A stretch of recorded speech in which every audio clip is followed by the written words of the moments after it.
Israel अपने दुश्मन number 1 Hamas को गाजा में विस्फोटक स्टाइल में पीट रहा है। इजरायल अपने दुश्मन नंबर 2 हिजबुल्लाह को मिसाइल मार मार कर घुटने पर ला चुका है। इजरायल ने दुश्मन नंबर 3 हूथी को जंगी जेट से दहलाकर हद में रहने के लिए मजबूर कर दिया है। इजरायल ने दुश्मन नंबर 4 आईएसआईएस को सीरिया से करीब करीब साफ कर दिया है। इजरायल का दुश्मन नंबर 5 ईरान अपने समर्थक ग्रुप की तबाही देख सदमे में है।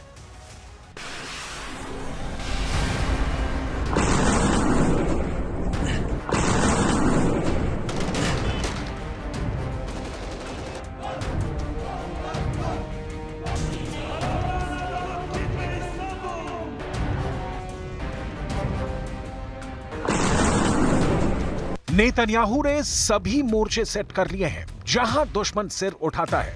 इजरायल मिसाइल मारकर उसे जमींदोज कर रहा है। सीरिया की लड़ाई में इजरायल के आगे कोई टिक नहीं पा रहा है। इजरायल के दुश्मन मैदान छोड़कर भाग खड़े हुए हैं। 9 दिसंबर के बाद से सीरिया में इजरायल ने 500 हवाई हमले अंजाम दिए हैं, लेकिन इन हमलों की गिनती 1000-2000 के आगे बढ़ने के हालात भी बन रहे हैं। नेतन्याहू जितने दुश्मनों का सफाया कर रहे हैं, उससे दोगुनी रफ्तार से इजरायल के दुश्मनों में इजाफा हो रहा है। सीरिया के बारूदी ट्रैप में उलझे इजरायल के लिए मुसीबत एक और देश से आ गई है। इजरायल की तरफ झुकाव रखने वाले किंग की गद्दी खतरे में पड़ गई है। किंग को बशर की तरफ बागी बर्बाद करने जा रहे हैं, इसकी भनक इजरायल को लग चुकी है। मोसाद एजेंट अरब वर्ल्ड के एक किंगडम को बचाने का ऑपरेशन शुरू कर चुके हैं। ये किंग है जॉर्डन के किंग अब्दुल्ला II। जॉर्डन तक भड़का सीरिया विद्रोह। जुलानी जलाएगा जॉर्डन किंगडम। बशर से बड़े थ्रेट में किंग अब्दुल्ला। किंग के लिए मोसाद का ऑपरेशन शुरू।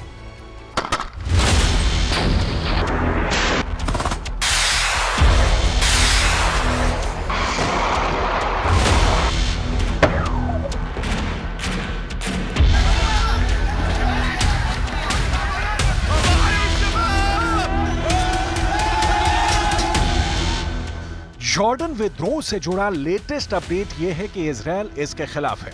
इजरायल ने किंग अब्दुल्ला को बचाने का अभियान मोसाद एजेंट को दे दिया है। नेतन्याहू कैबिनेट में भी इस बड़े खतरे पर मंथन चल रहा है।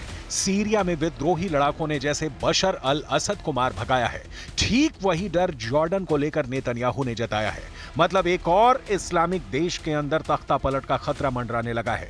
इजरायल ने चिंता जताई है कि सीरिया में विद्रोहियों को बढ़त जॉर्डन में भी चरमपंथ को बढ़ावा दे रही है, जिससे किंग अब्दुल्ला खतरे में है। इन चिंताओं के बीच इजरायली खुफिया एजेंसियों के अधिकारियों ने जॉर्डन का दौरा किया है। इजरायल कैबिनेट में इस बात को लेकर चर्चा हुई है कि सीरियाई संघर्ष जॉर्डन में फैल रहा है, जिसका सीधा असर इजरायल पर पड़ेगा, जिससे बचने का मिशन नेतन्याहू ने ऑन कर दिया है। जॉर्डन संकट पर एक्शन मोड में आते ही इजरायली सुरक्षा एजेंसी शिन बेत के चीफ रोनेन बार और आईडीएफ खुफिया निदेशालय के प्रमुख मेजर जनरल श्लोमी बिंदर को जॉर्डन के दौरे पर भेजा। टॉप कमांडर की जॉर्डन विजिट के बाद मोसाद एजेंट्स ने जॉर्डन क्राइसिस पर काम शुरू कर दिया है।